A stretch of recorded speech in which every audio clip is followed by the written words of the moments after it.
Alhamdulillahi Rabbil Alamin. Wassalatu wassalamu ala Rasulillahil Amin, Nabiyyina wa Sayyidina Muhammadin wa ala alihi wa sahbihi wa dhurriyyatihi wa ummatihi ila yaumiddin. Amma ba'd.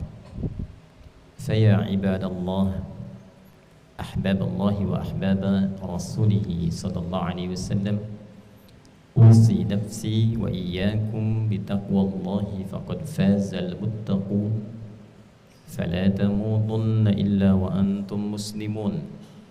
فقال تعالى: يا أيها الذين آمنوا اتقوا الله حق تقاته ولا تموتن إلا وأنتم مسلمون. نشهد أن لا إله إلا الله وحده لا شريك له ونشهد أن محمدا عبده ورسوله الذي لا نبي بعده. Hadirin jemaah Jumat rahimani wa rahimakumullah. Mengawali ibadah Jumat ini, khatib ingin mengajak pada diri pribadi dan kita semua untuk meningkatkan syukur kita kepada Allah Subhanahu wa taala. Kita masih diberikan kesempatan untuk menunaikan ibadah Jumat berjamaah sebagai pembuktian keberimanan kita kepada Allah Subhanahu wa taala. Alhamdulillah, dari sekian hamba Allah yang masih hidup sampai dengan hari ini, kita masih diberikan kemampuan untuk beriman. Dan di antara sekian yang mengatakan dirinya beriman, kita masih diberikan kekuatan untuk membuktikan keberimanan kita kepada Allah dengan menunaikan ibadah solat Jumat di hari ini. Semoga Jumat kali ini dijadikan oleh Allah Subhanahu wa taala sebagai Jumat terbaik dari sekian Jumat yang pernah kita tunaikan. Hadirin, saat ini menjadi Jumat terakhir di bulan Syawal tahun 1446 Hijrah. Pembuka Syawal itu adalah penanda berakhirnya Ramadan. 1 Syawal menandakan Ramadan yang telah berlangsung selama sebulan, pendidikan spiritual, pendidikan sosial, pendidikan ibadah yang maksimal tuntas diselesaikan. Akhir Syawal menjadi penanda masuknya ibadah baru pada awal musim haji. Puncak hajinya di bulan Dzulhijjah, puncak utamanya saat wukuf di Arafah tanggal 9. Pembuka awal untuk persiapan keberangkatan dan penyiapan mental sebelum berangkat serta fisik itu diawali di bulan Syawal.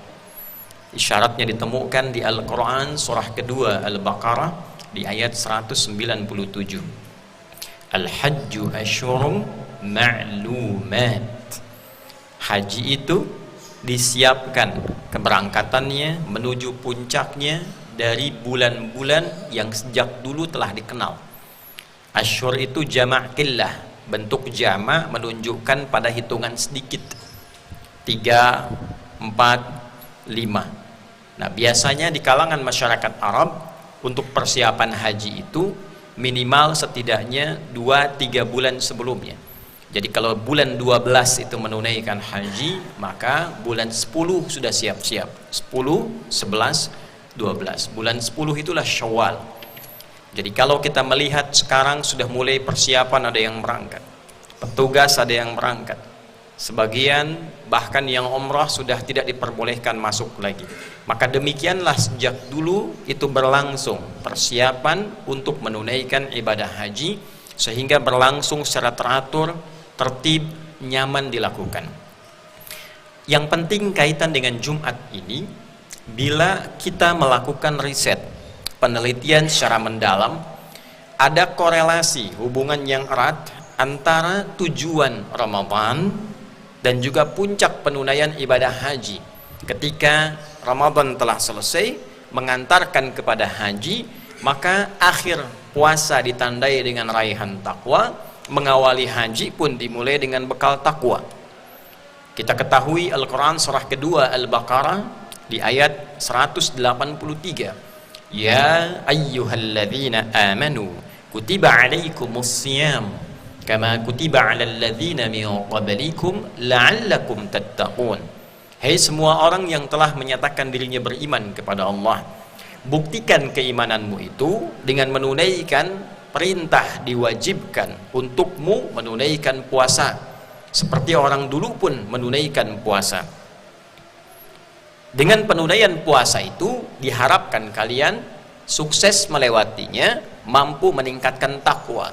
Jadi ciri keberhasilan orang puasa itu takwanya meningkat, baik takwa secara spiritual, hubungan dengan Allah, sholatnya menjadi lebih bersemangat, meningkat, baca Al-Qurannya lebih semangat.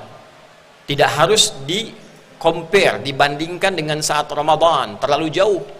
Ramadan bisa khatam 3 kali, Ramadan bisa khatam 4 kali, Ramadan bisa khatam 2 kali. Bandingkan dengan sebelum Ramadan.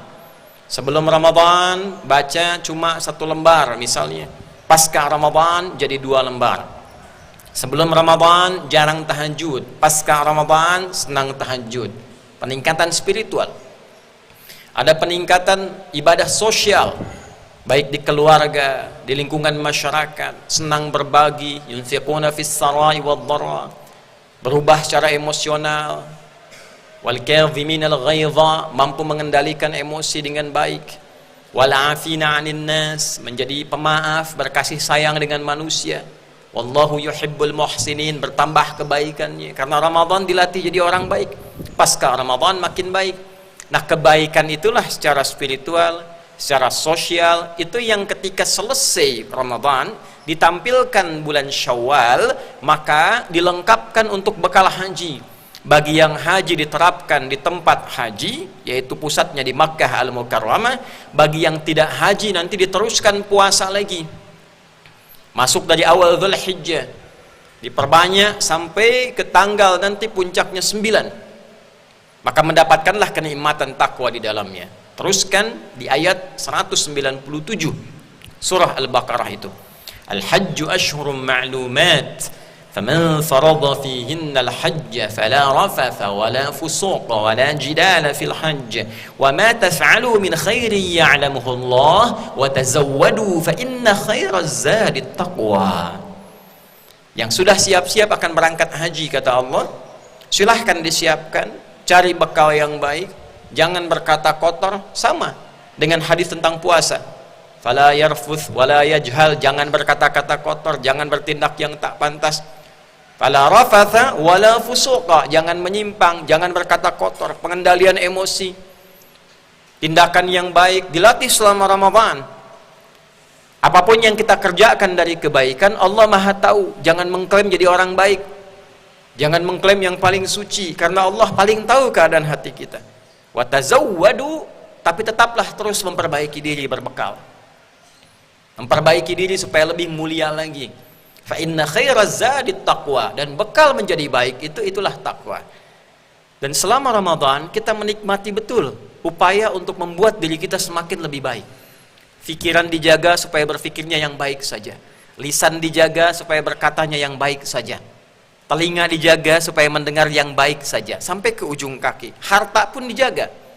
Koruptor, pencuri, penipu, itu Ramadan bisa libur supaya menjaga dirinya dalam perbuatan yang baik. Dunia seimbang, makan secukupnya, sahur awalnya banyak, setelah kemudian mulai sesuai dengan kebutuhan. Awal buka puasa semua dikumpulkan, setelah menikmati 1 hari, 2 hari, 3 hari secukupnya. Minum air bening selesai, minum teh manis baru 1-2 tegukan sudah merasa nyaman. Itulah hakikatnya kehidupan kita. Keseimbangan antara kebutuhan dunia untuk diarahkan kepada kehidupan akhirat. Dunia bukan tempat tinggal, tapi dunia tempat meninggal. Kita akan tinggalkan. Orang cerdas itu akan membawa bekal secukupnya di tempat transit untuk kebutuhan di tempat puncak yang akan dia tuju. Anda akan berangkat misalnya dari Indonesia ke Amerika, transitnya sebentar di Jepang, tujuannya ke Amerika, bawa bekal misalnya 100 juta. Apakah akan dihabiskan di Jepang? Mustahil. Di Jepang paling kita misalnya beli A, beli B, kebutuhan sebentar untuk 2-3 jam. 1 juta, 2 juta. Tapi selebihnya itu kita siapkan untuk tinggal di Amerika tadi, tujuan akhirnya. Karena puncaknya akan ke sana. Saya akan ke Saudi, transit dulu misalnya di Dubai. Apakah semua uang yang dibawa untuk bekal ke Saudi itu dihabiskan di Dubai? Tidak. Karena puncak tujuan kita pada akhir tujuannya. Demikianlah pada akhirnya puncak tujuan kita itu ada di akhiratnya. Harapannya di surganya. Maka kita sekarang sedang mencari bekal, tempat transitnya dunia untuk mengumpulkan bekal akhirat. Jadi jangan dihabiskan waktunya selesai untuk urusan dunia semua. 24 jam itu berapa yang jadi akhiratnya? Baiknya Allah kepada kita, semua kegiatan dunia kita itu punya nilai akhirat. Jika diniatkan untuk ibadah, makannya ibadah, minumnya ibadah, kerjanya ibadah.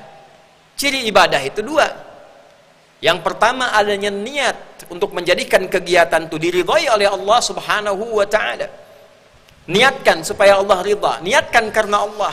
Karena itulah kemudian setiap pergerakan kita disandingkan dengan doa. Bangun tidur ada doanya. Karena supaya bangun tidur itu punya nilai ibadah, ini tuntunannya ini. Doanya. Makan ada doanya, minum ada doanya. Tidak berdoa pun jadi rutinitas, tapi dengan hadirnya doa otomatis jadi ibadah.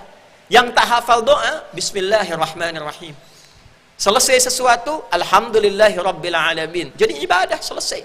Ketika disebutkan kalimat bismillahirrahmanirrahim, minumnya menjadi ibadah. Minum aktivitasnya menghilangkan haus, kebutuhan dunia, hausnya hilang. Kalimat bismillahirrahmanirrahim merubah pekerjaan minum itu punya nilai untuk pulang ke akhirat, dituliskan poin. Itu yang kita sebut dengan pahala. Nah, bekal itulah yang kita bawa pulang. Minumnya tidak. Airnya keluar jadi kotoran. Gelasnya tidak dibawa pulang. Ke alam kubur pun tidak dikubur dengan gelasnya. Selesai. Tapi yang kita bawa apa? Bismillahirrahmanirrahim. Kita niatkan minum itu untuk menaati perintah Allah. Setelah berniat, maka diikutkan yang kedua. Ikutkan pedoman berkegiatan itu layaknya ibadah. Bagaimana pedomannya supaya ibadah itu benar-benar terwujud? Bekerja ibadah itu pedomannya bagaimana? Maka turunlah rambu-rambunya. Turun tuntunannya. Yang mau jadi petani boleh, yang mau jadi di kebun boleh, yang mau jadi insinyur boleh, yang di militer tentara boleh, yang di Polri boleh, yang jadi diplomat silahkan, yang jadi insinyur boleh silahkan, pebisnis, pedagang, pengusaha silahkan. Kalau berniaga sekaya-kayanya, kalau cari ilmu sepintar-pintarnya, kalau kedudukan setinggi-tingginya, rambu-rambunya apa? Jujur, tidak boleh mencuri, tidak boleh menipu, tidak boleh korupsi, gunakan pada yang benar, maslahat untuk keluarga, orang-orang sekitar. Itu aturannya. Nah, aturan itulah secara singkatnya disebut dengan takwa. Ada aturan spiritual, silahkan jadi pejabat sampai tinggi. Aturan spiritualnya apa? Jangan tinggalkan sholat. Karena bagaimanapun kita tetap hamba. Setinggi-tingginya jabatan meninggal juga, pulangnya kepada Allah. Apa yang menunjukkan kita itu hamba Allah? Aktivitasnya itu sholat. Innani anallahu la ilaha illa ana fa'budni wa aqimis salata li dzikri. Akulah Allah, satu-satunya Tuhan yang dipertuhankan dan disembah. Kalau engkau bertuhan kepadaku, kata Allah, buktikan kebertuhananmu dengan menyembahku. Tunaikan lewat sholat. Jadi sholat itu konfirmasi kebertuhanan kita kepada Allah. Ciri orang bertuhan Allah itu sholat. Nanti kalau meninggal, walaupun dia kaya, tinggi jabatan, pintar, tapi nggak pernah sholat, repot pertanggungjawabannya. Bekal akhiratnya kosong. Saat yang bersamaan, buktikan benarnya sholat dengan menampilkan nilai-nilai sosial yang baik. Inna sholata tanha anil fahsya wal munkar. Ini muslim, bagus. Cirinya apa? Sholat. Apa bukti berhasilnya sholat itu? Pribadinya menjadi baik. Tindakan-tindakan yang tidak baik dia tinggalkan. Fahsya, keburukan yang bersumber dari syahwat. Maaf, pornografi, porno aksi, zina, LGBT, turunannya itu fahsya. Mungkar, tindakan yang diingkari oleh nafsu. Ya, nafsu diikuti, diingkari oleh hati kita. Sumbernya nafsu, perut dan akal. Maaf, mencuri, merampok, membunuh, dan turunan-turunan lainnya itu mungkar. Menipu, berselisih, ribut, berkelahi itu mungkar. Jadi orang sholat itu tak mungkin menipu. Orang sholat itu tak mungkin mencela. Orang sholat itu tak mungkin melukai. Ada rambu-rambunya. Intinya, sepanjang jadi muslim yang bertakwa, pasti jadi orang baik. Nah sekarang, dengan kesadaran itu, kita tinggal di dunia sebentar. Kita pasti akan pulang. Logika mengatakan bekal pulang harus lebih banyak kita siapkan dibandingkan dengan bekal transit. Pertanyaan besarnya, sudah seberapa banyak bekal kita siapkan untuk pulang? Bagaimana bekal spiritual kebertuhanan kita kepada Allah? Jangan-jangan sibuk mencari dunia, lupa dengan akhirat. Mulai tidak sholat, cari pekerjaan yang meninggalkan Jumat, hanya untuk mendapatkan sesuatu dari dunia yang sebetulnya sudah diatur. Ada lagi yang betul sholatnya bagus, kelihatan sholat, tapi lupa dengan nilai-nilai kebaikan yang dibawa dalam sholatnya. Sholat iya, tapi mencela juga dilakukan. Sholat iya, pengajian bagus, tapi juga saling berselisih. Sholat kelihatan iya, tapi korupsi juga, ada masalah. Nah yang paling berbahaya itu adalah ketika ada sifat merubah orientasi hidupnya, salah cara berpikirnya, menjadikan dunia seakan tempat tinggal, akhirat itu tidak ada orientasi untuk dia jemput. Dia memposisikan kehidupan itu dunia saja, akhirat belum pasti. Padahal Quran mengatakan wabil akhirati hum yuqinun. Orang takwa itu mesti yakin setelah meninggal ada kehidupan di akhirat nanti. Minimal kita punya harapan. Kalau tidak punya keyakinan, tidak ada harapan di situ. Kalau meninggal bagaimana? Nah ada orang yang berpikirnya terbalik dia. Dunia itu segalanya. Kalau sudah di dunia maksimalkan. Akhirat belum tentu, setelah meninggal belum tentu. Ada yang demikian. Sehingga dia merubah cara berpikirnya, mumpung masih di dunia, ayo hidupkan kesenangan, ayo maksimalkan pesta, ayo cari dunia sebanyak-banyaknya. Wa ma yuhlikuna illa dahar. Kata orang jahiliyah, udah nggak ada yang menghabiskan, menghilangkan kesenangan dunia kecuali kematian selesai. Sayangnya diisyaratkan dalam beberapa hadis, bahkan ayat Al-Quran, kelak akan didapati orang-orang Islam ikut berpikir demikian. Bahkan saking cintanya dengan dunia, bukan hanya dia melupakan ibadahnya, tapi lupa juga berkasih sayang dengan sesamanya. Lupa membangun ukhuwah, lupa membangun persaudaraan yang baik, lupa saling tolong menolong, sibuk berdebat, sibuk berkelahi, sibuk saling menjatuhkan, lupa. Kalau Islam mengajarkan semua yang masih hidup itu punya harapan untuk jadi baik. Lupa kalau kita itu berbagi kedamaian, kebaikan, makanya disebut dengan Islam. Maka dikisahkan dalam hadis Nabi sallallahu alaihi wasallam secara singkat menutup khutbah ini, yushaku an tada'a 'alaikumul umam atau yushiku an tada'a 'alaikumul umam. Satu kali kata Thauban, asisten, salah satu asisten Nabi sallallahu alaihi wasallam, maula Rasulullah sallallahu alaihi wasallam, Nabi pernah menyampaikan, nanti akan tiba masanya posisi orang-orang Islam itu dikerubungi, dipermainkan oleh orang-orang yang memang tidak senang dengan kebaikan-kebaikan yang dibawa oleh nilai-nilai Islam itu. Kedamaian, ketentraman, keadilan semesta, kebaikan, toleransi yang tinggi. Kama tada'al akalatu ala qasa'atiha. Sebagaimana orang-orang itu berkerumun memperebutkan makanan. Orang lapar dapat piring makanan dikerubut tuh. Nah, ada posisi orang Islam itu nanti diperebutkan demikian. Ada aliansi-aliansi besar, kekuatan-kekuatan besar melihat orang Islam, tempat di mana orang Islam tinggal yang mayoritasnya muslim atau negara Islam, pokoknya nggak boleh berkembang. Ini jadi objek saja. Qala qailun amin qillatin bina yauma idzin ya Rasulullah. Ada yang menarik. Satu sahabat bertanya, "Ya Rasulullah, apakah jumlah kita sedikit pada waktu itu?" Sampai-sampai orang mudah mempermainkan itu orang-orang Islam. Bukan sebatas muslimnya, bukan. Tapi kayak nggak punya nilai. Tidak punya pengaruh, nggak punya karisma. Dipermainkan orang. Tidak punya harga diri. Nilai-nilainya tidak tampak dalam kehidupan. Apakah karena sedikit? Kata Nabi, bal antum yawma idzin katsir atau kama qala sallallahu alaihi wasallam. Walakinnakum gutha'un ka gutha'is sayl. Tunza'ul mahabbatu min qulubi aduwikum wa yuj'alu fi qulubikumul wahn atau kama qala sallallahu alaihi wasallam. Tapi justru jumlah kalian waktu itu akan banyak, kata Nabi, nggak sedikit, banyak. Cuma sayangnya terpecah-pecah seperti buih di lautan. Ya, ada ombak kena karang, puf, pecah jadi buih, pecah. Umat Islamnya sibuk saling menjatuhkan, saling mencela, saling merasa yang paling hebat, yang paling benar.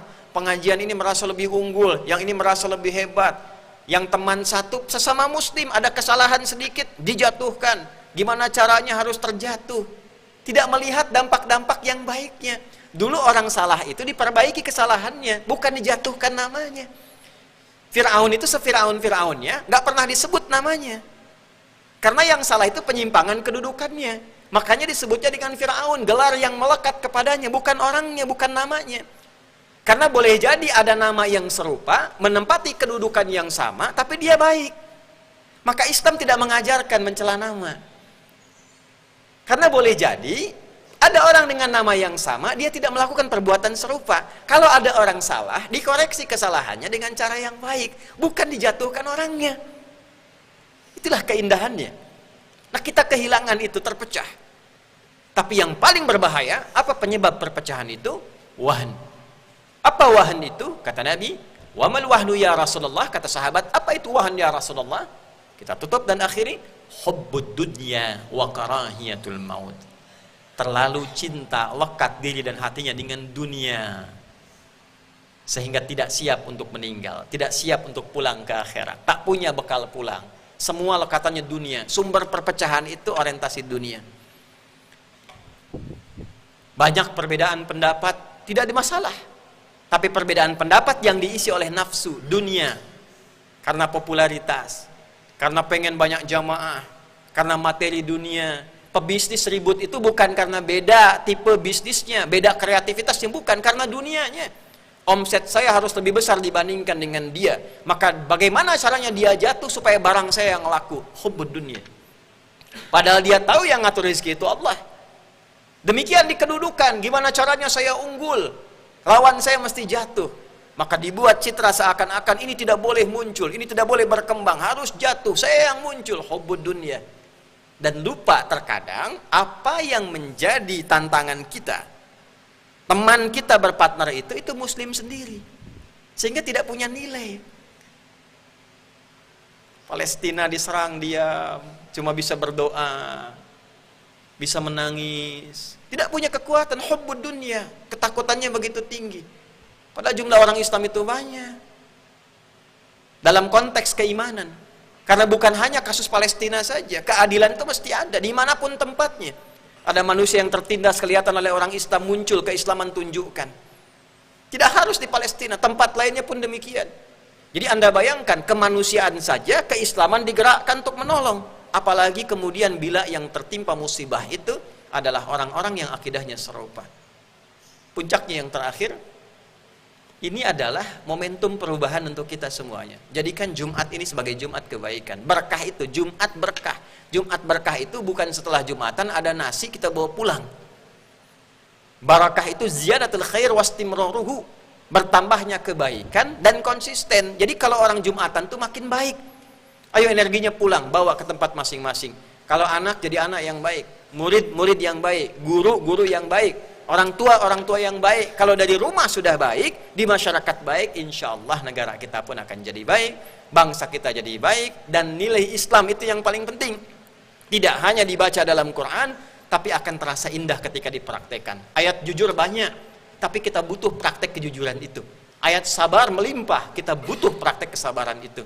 Demikianlah mari kita berubah menjadi muslim yang lebih baik, pulang dalam keadaan baik, sehingga menjadi husnul khatimah. Husnun itu baik, punya nilai di sisi Allah. Penutup hidupnya baik, punya nilai di sisi Allah subhanahu wa ta'ala. Oleh karena itu, hati-hati dengan bahaya hubbud dunya ini. Ditutup dalam ayat Al-Quran surah ke-6 Al-An'am di ayat ke-44.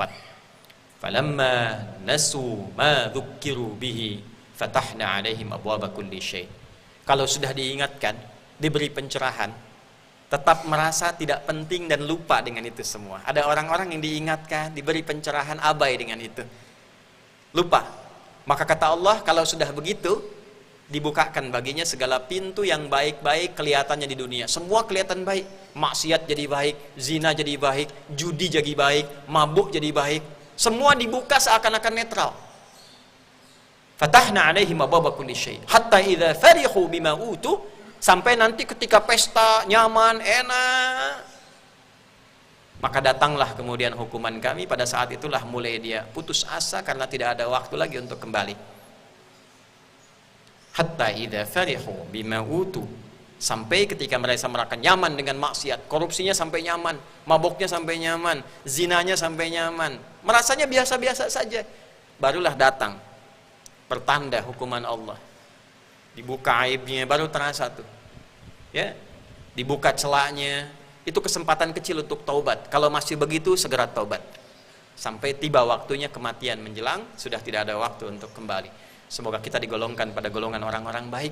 Mari kita jadi orang baik sampai kita pulang sebagai orang baik dan kembali kepada Allah yang Maha Baik. Barakallahu li wa lakum fil Qur'anil azim wa nafa'ani wa iyyakum bima fihi minal ayati wa dzikril hakim. Taqabbala minni wa minkum tilawatahu innahu huwas samiul alim. Ud'ullaha yastajib lana wa lakum jami'an.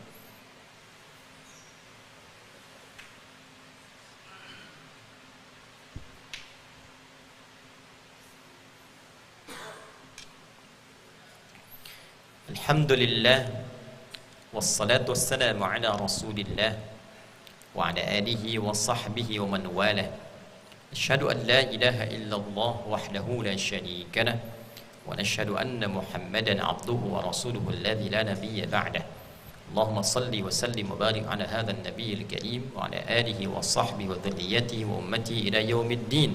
Amma ba'd, fa ya ibadallah أوصي نفسي وإياكم بتقوى الله فقد فاز المتقون فلا تموتن إلا وأنتم مسلمون. فقال تعالى يا أيها الذين آمنوا اتقوا الله حق تقاته ولا تموتن إلا وأنتم مسلمون. عباد الله، قال الله سبحانه وتعالى في قرآنه مذكرا لنا جميعا إن الله وملائكته يصلون على النبي يا أيها الذين آمنوا صلوا عليه وسلموا تسليما. اللهم صل وسلم وبارك على هذا النبي الكريم رسولنا المصطفى الأمين سيدنا محمد وعلى آله وصحبه أجمعين. اللهم تقبل منا إنك أنت السميع العليم وتب علينا إنك أنت التواب الرحيم. اللهم اهدنا صراطك المستقيم صراط الذين أنعمت عليهم غير المغضوب عليهم ولا الضالين. اللهم اغفر للمسلمين والمسلمات والمؤمنين والمؤمنات الأحياء منا والأموات إنك سميع قريب مجيب الدعوات ويا قاضي الحاجات. ربنا لا تدع لنا في مقامنا هذا وفي كل مقام ذنبا إلا غفرته ولا هما إلا فرجته ولا دينا إلا قضيته ولا مريضا إلا شفيته ولا حاجة من حوائج الدنيا والآخرة فيها لك رضا وفيها لنا الصلاح إلا قضيتها يا أرحم الراحمين. اللهم اخفض بلادنا أندونيسيا واجعلها بلدة طيبة وأنت ترضاها، واخفض يا الله أمراءها ورؤساءها واجعلهم يا الله عدلاء ليخففوا حسابهم يوم القيامة يا أرحم الراحمين. واجعل علماءنا علماء المخلصين لك الدين. اللهم منورين يا الله، منورين المسلمين يا أرحم الراحمين ليقربونا يا الله إليك يا أرحم الراحمين. ربنا آتنا في الدنيا حسنة وفي الآخرة حسنة وقنا عذاب النار. بارك هذه المدرسة وأخيار مع الوامير يا أرحم الراحمين كما تحب وترضى. وصلى الله على سيدنا محمد وعلى آله وصحبه أجمعين وآخر دعوانا أن الحمد لله رب العالمين. عباد الله، إن الله يأمر بالعدل والإحسان وإيتاء ذي القربى وينهى عن الفحشاء والمنكر والبغي يعظكم لعلكم تذكرون ولذكر الله أكبر والله يعلم ما تصنعون. أقيموا الصلاة يرحمكم الله.